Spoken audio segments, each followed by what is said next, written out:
सूरह मोमिन रुकू नंबर 4। ऐं फिरौन जे माइटनि मां हिकु मोमिन मुड़ुस जो पंहिंजो ईमान लिकाईंदो हो। तंहिं चयो त अहिड़े मुड़ुस खे कोहो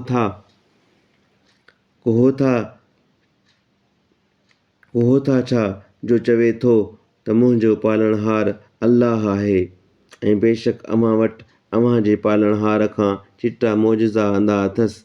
ऐं जेकॾहिं खणी कूड़ो बि हुजे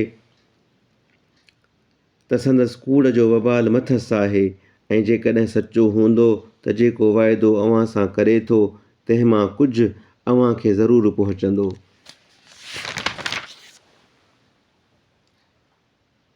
छो त जेको हद खां लंघंदड़ कूड़ो हूंदो तंहिंखे अल्लाह सिधो रस्तो न ॾेखारींदो आहे। ऐं मुंहिंजी क़ौम, अॼु अव्हां जी बादशाही आहे, मुल्क में अव्हीं ग़ालिब आहियो। जेकॾहिं अज़ाब असां वटि अचे त अल्लाह जे अज़ाब खां बचण लाइ असांखे केरु वाहिर ॾींदो। फिरौन चयो त जेका चङी मुसलिहत ॾिसां थो तंहिंखां सवाइ ॿी अव्हां खे नथो ॾेखारियां, ऐं अव्हां खे सिधे रस्ते खां सवाइ ॿियो रस्तो नथो ॾेखारियां। ऐं जंहिं ईमान आंदो तंहिं चयो त ए मुंहिंजी क़ौम, बेशक आउं अव्हां ते अॻियुनि टोलियुनि जहिड़े अज़ाब जे ॾींहुं अचण खां ॾुजां थो, जहिड़ो हाल नूह जी क़ौम ऐं आद ऐं समूद ऐं जेकी खाइनि पोइ हुआ तंहिंजो थियो, तहिड़ो मतां थिए। ऐं अल्लाह बाननि ते ज़ुल्म करणु न घुरंदो आहे। ऐं ए मुंहिंजी क़ौम, बेशक आउं अव्हां ते हिक ॿिए खे सॾण जे उन्हीअ ॾींहुं अचण खां ॾुजां थो, जंहिं ॾींहुं अव्हीं पुठी राती भॼंदव, अल्लाह खां सवाइ ॿियो अव्हां खे को बचाइण वारो न हूंदो।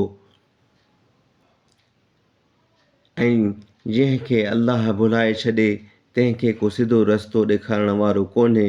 ऐं बेशक हिन खां अॻु अव्हां वटि यूसुफ मोजिज़नि सां आयो, पोइ जेकी अव्हां वटि आंदाईं तंहिंखां अव्हीं हमेशह शक में हुओ, तांजो जॾहिं मुओ तॾहिं चयव त उन खां पोइ ॿियो को पैगंबर अल्लाह न मोकिलींदो। अहिड़ी तरह जेको हद खां लंघंदड़ शक कंदड़ आहे तंहिंखे अल्लाह भुलाईंदो आहे, उन खे भुलाईंदो आहे जेकी अल्लाह जे निशाननि बाबति अहिड़ी हुजत धारां जा वटि आई हुजे झगड़ो कंदा आहिनि। इहो संदन झगड़ो करणु अल्लाह वटि ऐं मोमिननि वटि वॾे ग़ज़ब जहिड़ी ॻाल्हि आहे।